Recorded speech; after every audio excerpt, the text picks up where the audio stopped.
ভীষ্মের সাথে তুলনা করা যায়। উনি যে কোদিন বাইরে কাজ করতে পারেননি, ঘরেই ছিলেন।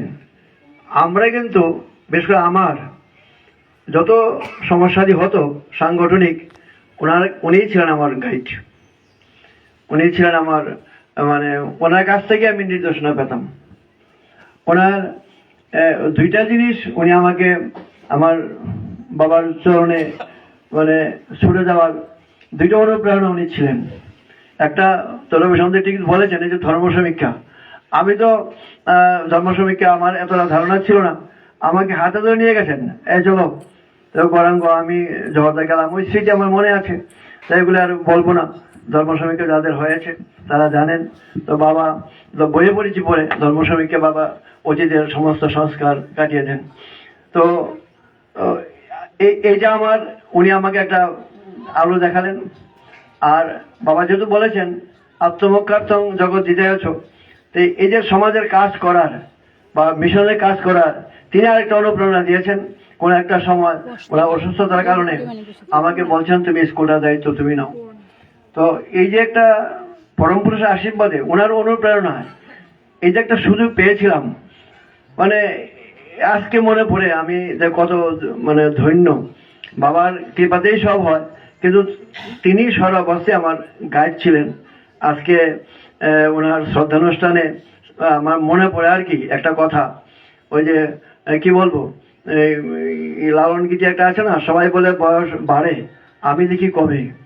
তা আমার আজকে মনে পড়ছে আলোচনা শুনতে শুনতে, ওই যে ব্যাংকের কাউন্টারে লাইন ধরে না, যত লাইনটা এগিয়ে যায় তো ততই মনে হয় কাছে এসে গেছি।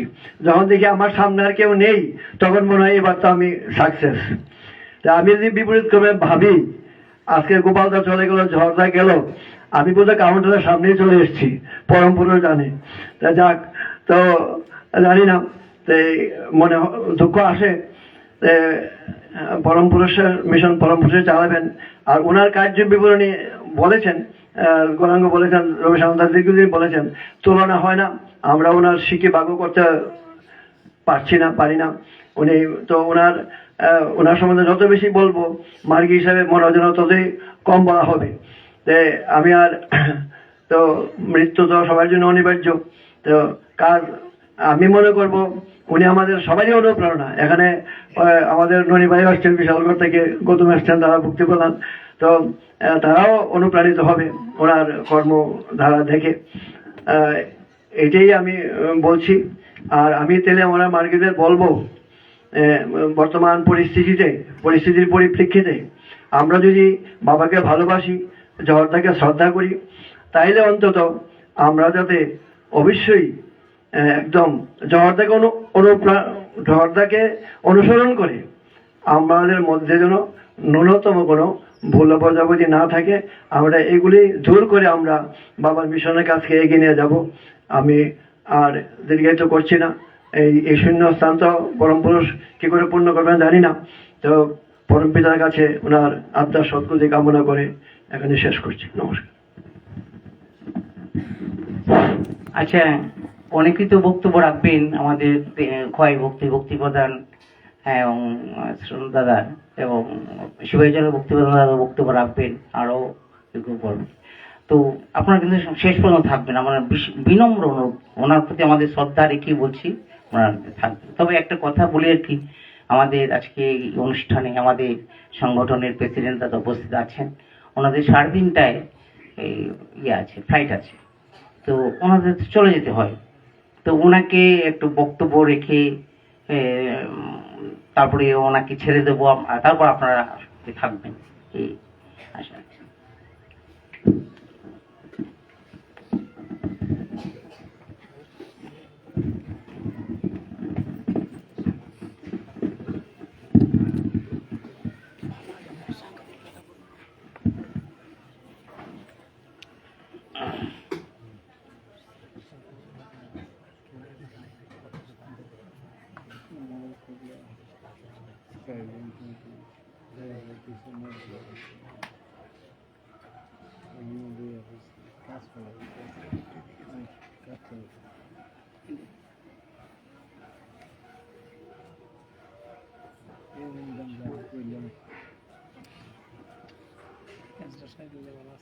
নমস্কার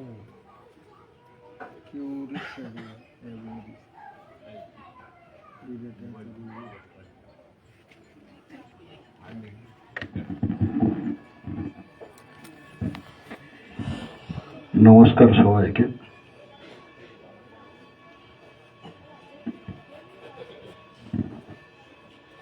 কথায় আছে যে জাতস্য হি ধ্রুবম মৃত্যু, ধ্রুবম জন্ম মৃতস্য চ, তস্মাৎ অপরিহার্যার্থে নতুন সজিত মহর্ষি।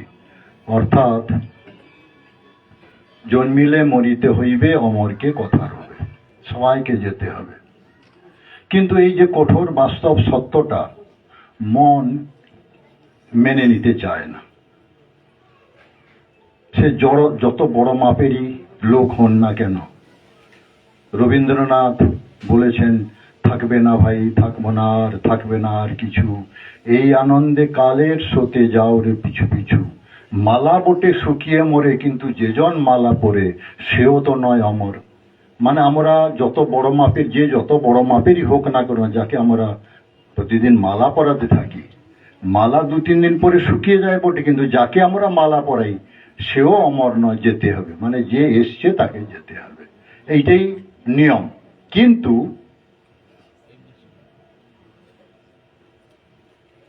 যিনি সমাজে রয়েছেন তার সাথে আমাদের যে ভাবের আদান প্রদান হয়, প্রেম প্রীতি ভালোবাসার যে আদান প্রদান হয়, সেইটা